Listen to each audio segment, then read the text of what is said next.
My name is Madison.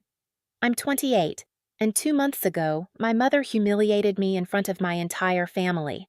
At dinner, in that clipped, icy tone she saves for commands dressed up as suggestions, she announced Madison will play piano during cocktail hour. Not a request, a statement. The bite of food in my mouth turned to dust. I hadn't performed in over a decade, not since the day I walked off a stage at 16, choking under the weight of her expectations. She knew exactly what she was doing, dragging my biggest failure into the light. And yet, that night, with everyone watching me squirm, I said, fine, I'll play. I knew then that this wasn't just about a wedding. This was about reclaiming the one thing she had stolen from me. Before I dive into this story, let me know where you're watching from in the comments. Hit that like and subscribe button if you've ever been underestimated by someone who should have been your biggest supporter. I don't remember choosing the piano. It was chosen for me the moment my fingers touched the keys at 4 years old. My mother, Evelyn, saw the way I could mimic melodies after hearing them once, and something lit up in her eyes. Not pride exactly, more like hunger. From then on, the piano became less an instrument and more a leash. Every afternoon was practice, 4 hours minimum, weekends included. Birthdays, holidays, sick days, it didn't matter. If I coughed too much, she'd shove tea into my hands and say, play through it. She stood behind me with a timer and a wooden ruler, tapping my wrists whenever they dropped. Neighbors thought it was impressive. Church friends gushed, Madison is a prodigy, Evelyn, you must be so proud. And she would smile with that cold, satisfied curve of her mouth and declare, she's going to be the pianist this family needs. I wasn't Madison to her. I was potential. Meanwhile, my older sister, Olivia, lived a life untouched by metronomes and sheet music. She was beautiful, outgoing, with perfect grades and a laugh that made people lean closer. Class president, volleyball star, the kind of girl teachers adored and relatives bragged about. At every family dinner, the comparison was served alongside the roast. Why can't you smile like Olivia? Why can't you carry yourself like Olivia? Olivia knows how to make people proud. I only knew how to play piano. And even then, it never felt like enough. My father, Thomas, was technically there, at least on paper. He was a corporate attorney, usually on the road, and when he was home, he buried himself in case files. When he occasionally wandered into the living room during practice, his brow would furrow at my mother's sharp commands, but he never intervened. Just a quiet, listen to your mother, Madison, before retreating again. So it was me, the keys, and her expectations. Always her expectations. By the time I was 16, my entire childhood had been funneled into one goal, the national piano competition in Chicago. Evelyn had spoken of it for years as though it were a coronation, the day she would finally unveil her creation. This is your moment, she told me, more mantra than encouragement. This is what we've sacrificed everything for. The weeks leading up to it were brutal. 6 hours of practice daily, my diet restricted to focus foods, no social interactions allowed. I was less a daughter and more a project under construction.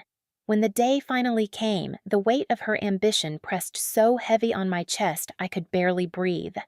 I walked onto the stage, the lights blinding the judges' faces, stone-like in the front row, and then there was my mother sitting in the audience, her eyes sharp and demanding.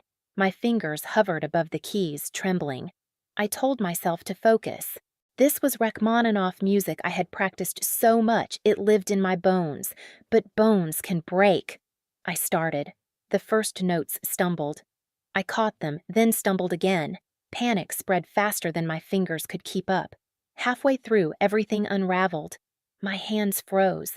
I stared down at them as if they belonged to someone else, someone incapable. The silence was suffocating, the kind that makes you hear your own heartbeat. I glanced at the front row. Evelyn's face was carved in fury and humiliation. I bowed, wooden and mechanical, then walked off the stage without finishing. The ride home was quiet.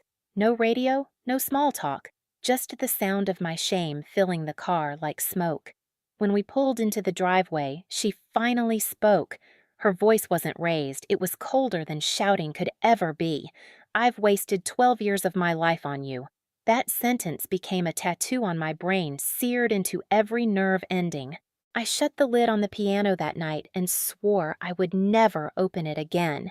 I told myself I was done with music, done with her dream, done being her disappointment. But the truth was crueler. I didn't just quit the piano. I quit a part of myself. After that night at 16, I did what broken prodigies do. I disappeared. I went to college for finance, not music. I learned to dress in muted colors, to file reports, to smile politely when clients made jokes. My life became spreadsheets, coffee and paper cups, and a one-bedroom apartment in Denver that I decorated with safe beige furniture. I told myself stability was victory, that anonymity was freedom. But every so often late at night, I'd feel the ache, the silence where music used to live, and in my closet under a pile of coats sat a cheap digital piano. I told myself it was just nostalgia. Still, on the hardest days, I'd plug in my headphones and play in secret soft rebellions that no one, especially my mother, would ever know about. Then, Olivia got engaged. She was marrying into old money, the kind that wears understatement like armor. Her fiancé's family threw garden parties where the wine had vintages older than I was. My mother practically levitated with pride. "Can you imagine," she told anyone within earshot, "Olivia will be a Westbrook. She'll live in that beautiful neighborhood." At every dinner, the conversation was flowers, guest lists, linen colors. My contributions, work promotions, hard-earned independence were invisible. I'd learned long ago that my mother only applauded when you performed her script. The night it happened, we were gathered around the dining table, Olivia and her fiancé looking like a magazine, spread my father picking at his salad in practiced silence, and my mother presiding like a general. She flipped through her wedding planner binder, her smile thin and precise. "The quartet will play during the ceremony," she announced. "And for cocktail hour?" She looked directly at me. "Madison will provide the piano music." I nearly choked. "Excuse me, you'll play. It adds a personal touch and saves us the cost of hiring someone." My fork clattered onto my plate. "Mom, I haven't performed in over 10 years. That's not a good idea." "Nonsense." She waved her hand like I was being dramatic. "It's like riding a bike. Besides, it's just background music while people mingle. Nothing complicated. Background music." The words stung sharper than any insult. "I actually can't." I tried again, forcing my voice steady. "I'd embarrass everyone." Her eyes hardened. "After everything we invested in your lessons, the competitions, the tuition, you can't manage to play a few simple pieces for your sister's wedding. It's the least you can do." The table froze. My father stared at his coffee as though it had answers. Olivia shifted uncomfortably but said nothing. And then my mother delivered the dagger. "Unless, of course, you can't even do that much. Unless you're still too traumatized by your little failure to help your own family." There it was. She knew exactly where to press the old wound that never healed. To refuse would prove her right that I was weak, selfish, a disappointment. So I said the only thing I could, my voice hollow. "Fine, I'll play." Her smile was triumphant. "Wonderful. I'll send you a list of appropriate pieces. Nothing showy. Just pleasant background music." I drove home with my hands gripping the wheel so tight my knuckles turned white. Rage, shame, humiliation boiling in the silence of the car. The next morning, her email arrived. An attachment, wedding selections. Approved. The list read like an elevator playlist. Simplified classics, saccharine ballads. At the bottom, a note. "Remember, this is Olivia's day. Please keep the music tasteful and unobtrusive." Unobtrusive. That word burned. For days, I considered backing out. I thought of feigning illness, inventing a work trip, but I knew the satisfaction Evelyn would get if I quit again. The smirk, the whispered, "See, she's still a failure." I couldn't give her that, so instead, I did something reckless. I pulled the digital piano out of my closet, dragged it into the living room, and sat down. The keys felt both foreign and familiar. My fingers stumbled at first, stiff from years of neglect. But then, they remembered. Slowly, awkwardly, like reconnecting with an old friend. I started with scales, then simple pieces. Hours slipped by. For the first time in years, I didn't feel numb. I felt alive. I opened her playlist again and almost laughed. It was insulting. That's what she thought of me now, bland, forgettable. So I shoved the list aside. Instead, I started sketching something of my own, a melody that had haunted me for years, hesitant notes that spoke of childhood, of pressure, of collapse. Then, darker chords turbulent runs the chaos of breaking down, but not ending there, rebuilding, rising. I called it Rise. Each night after work, I'd play until midnight shaping the piece. It wasn't just practice, it was exorcism. Every hour I poured into those keys felt like reclaiming ground I'd lost at 16. When I told my old friend Emily about it, she laughed in disbelief. "You're either the bravest or craziest person I know. But Madison? This isn't about revenge. This is about taking yourself back." Her words stuck. I wasn't practicing to impress my mother. I wasn't practicing to survive her anymore. For the first time in my life, I was practicing for me.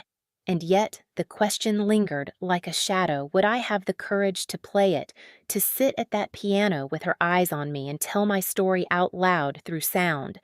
The wedding was 3 weeks away, and every night as my fingers flew faster, the thought grew louder. What if this time I didn't choke? What if this time I rose? The morning of the wedding, Newport was dripping with sunlight too bright for the storm rolling in my chest. By the time I arrived at the estate, the grounds looked like a movie set, florists hustling photographers, snapping staff carrying trays of champagne. My role had been assigned Play Disappear and Don't Interfere with my mother's masterpiece. The baby grand was tucked in the far corner of the glass terrace, half hidden behind an explosion of white roses.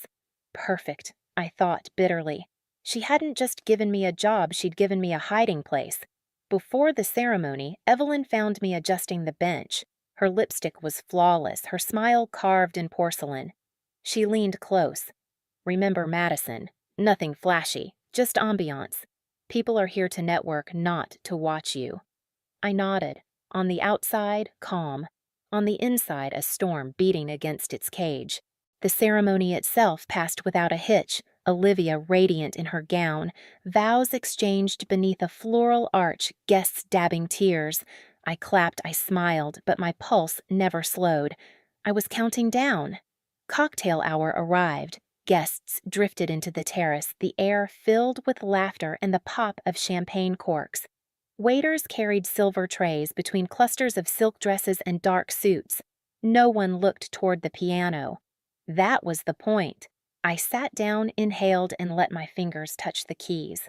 The first notes of a Chopin nocturne floated out gentle and unassuming. Just as expected. Just as ordered. People barely noticed. A man in a tux gestured with his glass. Women leaned close for gossip. The quartet's instruments were being packed up across the lawn. I was sound wallpaper, invisible. 15 minutes later, I shifted, slid into something different, my piece. Rise. It began quiet, almost indistinguishable from the nocturne. A few delicate drops of melody like rain against glass. My pulse quickened. Then the music deepened. Stronger chords, shadows creeping in. My left hand thundered while my right climbed higher, more insistent. Conversations faltered. Someone glanced toward the piano. Another turned eyebrows raised. The noise of the terrace dimmed. I closed my eyes and kept going. This was the section of chaos arpeggios, tumbling like an avalanche notes, clashing dissonance, bleeding into harmony. My body swayed, my hands no longer trembling, but flying alive. When I opened my eyes, a small circle of space had formed around me. Guests had stopped mid-sentence cocktails hanging in the air, drawn closer without realizing. And then I saw her. My mother, forcing her way through the crowd, her smile cracking color draining from her face. She looked at me like she was seeing a ghost she couldn't banish. For the first time in my life, I didn't look away. I met her eyes and kept playing. The music fractured like it had when I was 16. But this time, I didn't freeze. I pushed through, rebuilt, climbed note by note into something fierce and whole. My chest ached, tears blurred the keys, but my fingers never stopped. I poured every year of silence, every swallowed word, every night of hidden practice into that piano. The terrace had gone silent. Only the music spoke. Out of the corner of my eye, I saw Olivia clutching her husband's arm, eyes shining. My father leaning forward, his expression soft, almost proud. And Evelyn standing rigid by the bar, her perfect posture betraying the collapse inside her. The final section rose bright and strong. The childlike melody from the beginning returned, but transformed older, braver, untamed. My fingers pressed the last chord and let it ring vibrating through glass and bone. Silence. One breathless beat, then applause. Sudden thunderous rolling over me like a wave. Guests surged forward, voices overlapping. That was incredible. What was that piece? Do you perform professionally? I stood shakily, tears wet on my cheeks. I wanted to laugh and sob all at once. But across the room, through the blur of faces and congratulations, I saw my mother. Her smile was frozen in place, her eyes burning, and I knew this wasn't over. The applause still rang in my ears as people pressed closer, strangers shaking my hands, slipping business cards into my clutch, asking if I had albums, if I taught, if I performed regularly. I could barely form words. For 12 years I had been invisible, a cautionary tale, and in a single hour the silence broke. Olivia reached me first, still glowing in her gown, her arms flung around my shoulders. That was unbelievable, she whispered. You stole the show, Maddie. I'm sorry, I muttered automatically. I didn't mean to. Are you kidding? She pulled back, laughing softly. That was the most real thing in this entire circus. It was perfect. Behind her, my father hovered, eyes red-rimmed, though he would never admit it. For once, he didn't look away. He simply said low and certain, I'm proud of you. 2 words I had waited a lifetime to hear. But then I saw her. Evelyn. My mother. Standing rigid at the edge of the terrace, her glass untouched, her smile stretched thin as a mask. The crowd parted as she made her way toward me, her heels sharp against the marble floor. When she finally stopped in front of me, her voice was sugar-coated loud enough for those nearby. Wasn't that lovely? She cooed. Such a surprise. But her eyes, they were knives. As the guests drifted back to their drinks, her tone shifted sharp and low. What exactly was that stunt I held her gaze? I played the piano. Isn't that what you wanted? Her nostrils flared. Don't be clever with me. You deliberately upstaged your sister on her wedding day. I almost laughed. No, Mom. I played my music. Olivia didn't seem to mind. She's too polite to tell you how inappropriate it was. Evelyn snapped. I gave you simple instructions, pleasant background music, nothing showy. Instead, you turned cocktail hour into your personal concert. Something in me hardened. For years, I had swallowed her version of reality. But tonight, her script no longer fit. You put me in that corner to humiliate me, I said quietly. You called me background music. You wanted to remind me I was a failure. But I'm not your failure anymore. Her eyes widened, startled. She wasn't used to resistance, not from me. That's ridiculous, she hissed. I was giving you a chance to contribute, to be useful for once. No. I shook my head, my voice steady. You've been putting me in my place since I was 16, but that place doesn't exist anymore. Her lips thinned, her composure slipping. After everything I sacrificed for you, my time, my money, you repay me like this, by embarrassing me in front of everyone. I almost smiled, not cruelly, but with clarity. I didn't play to embarrass you. I played to remember who I am. Her jaw clenched. And who is that? The girl who choked on stage, the one who wasted her talent. I stepped closer, my voice soft but unshakable. I'm a pianist, not your puppet, not your redemption story. Mine.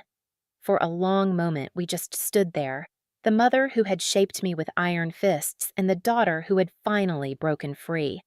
Everything okay here? Olivia's voice cut in, gentle but firm. She looked between us, suspicion flickering. Of course, my mother said smoothly, mask snapping back into place. I was just telling Madison how lovely her playing was. Olivia raised an eyebrow, clearly unconvinced. She slipped her arm through mine. Well, I thought it was more than lovely. It was the best part of today. For once, my mother had no quick retort. She just nodded stiff and turned away to mingle with guests. As Evelyn retreated, my father stepped closer. He spoke so quietly I almost missed it. I should have stepped in more years ago. I let her push too hard. That's on me. I swallowed hard. It was hard, Dad, being the one who always disappointed her. You never disappointed me, he said, eyes steady. I just never said it enough. The words landed heavy then light like a weight lifting. Later, as dinner began, the quartet resumed their schedule, but guests still glanced toward me, whispering, some smiling knowingly. I wasn't background noise anymore, and yet at the edge of the room I caught my mother watching, her expression unreadable, a mix of fury loss and something else I couldn't name. It struck me then tonight hadn't ended our war, but it had changed the battlefield forever. For the first time in my life, I wasn't fighting to prove her wrong. I was simply playing to prove myself right, and that I realized was enough. The reception blurred into a carousel of congratulations. Guests kept stopping me, asking about my music, telling me I should be on stage, not hidden in an office. My clutch filled with business cards faster than I could keep track. For the first time in years, I wasn't invisible. I wasn't Evelyn's disappointment. I was Madison, and people wanted to hear me. Still, even as I laughed with strangers and hugged my sister, I felt her eyes. My mother stayed at the edges, smile plastered on her body tight with unspoken fury. She didn't approach me again that night. She didn't have to. I already knew we were far from finished. In the weeks that followed, life felt different. My job at the finance firm seemed pale unreal compared to the hours I spent at the piano every night. I expanded on Rise-sketched new melodies, felt my hands loosen my chest open. Playing was no longer survival. It was oxygen. Olivia called from her honeymoon. Waves and laughter in the background, her voice light. People are still talking about your performance. Patricia practically wants to hire you as her personal concert pianist. She laughed. Maddie, you were the highlight of my wedding. I'll never forget it. Her words softened something inside me. For so long I had seen her only as my mother's golden child, the yardstick I could never measure up to. But now, for the first time, I felt like her sister, not her shadow. 2 weeks later, I asked Evelyn to meet me for lunch. We picked a small cafe halfway between our houses, neutral ground. When I walked in, she was already seated, her hands folded too neatly on the table. You look well, she said stiffly after the waiter left.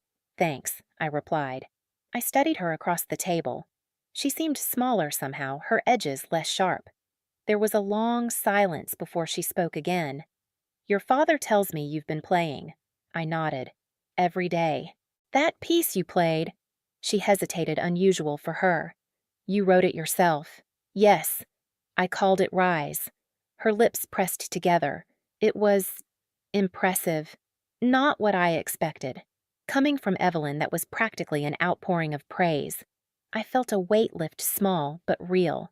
I leaned forward. I need to ask you something.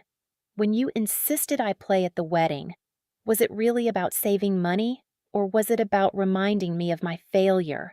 Her fingers tightened around her glass.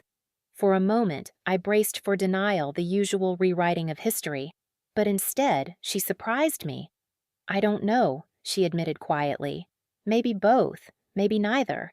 She looked at me, and for once I saw not the commander, but a woman carrying her own disappointments. When you quit, it felt like you were rejecting me. Everything I had tried to give you, I thought pushing you would make you stronger. It nearly broke me, I said softly. She flinched but didn't argue. I added, it wasn't about rejecting you, it was about surviving. Music stopped being mine. It became yours. For once, she had no reply, only silence. And in that silence, I realized something important she might never fully understand. But she was trying, and that was more than I'd ever thought possible. We finished lunch without resolution, but with something better possibility. Months passed. I said yes to one of the invitations, a gala hosted by Patricia, Olivia's new mother-in-law. I played Rise again, and when the applause came, it didn't feel like rebellion anymore. It felt like homecoming. My father came to every performance after that. He sat in the front row smiling without restraint as though he was making up for lost years. "Don't stop again," he told me once, his voice raw. "Whatever happens with your mother, don't give this up." And Olivia, she became my biggest supporter. Over dinner one night, she confessed, "I spent my whole life being perfect, but I never had anything that was really mine. Watching you play, it made me realize I need to find that." "It's never too late," I told her. And I meant it. As for Evelyn, old habits die hard. She still tried to comment, to suggest, to critique, but every so often something shifted. She unearthed my childhood sheet music from the attic. She admitted almost grudgingly, "I was never as good as you, not even close." Understanding her didn't erase the damage, but it made forgiveness possible. A year after Olivia's wedding, I released my first album titled Rise. The reviews were modest, but I didn't care. At the release concert, I dedicated the final piece to my family.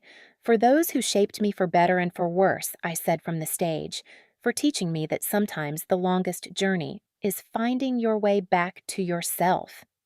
As the first notes filled the hall, I felt no fear, no chains, only freedom. The piano that had once been my prison had become my voice.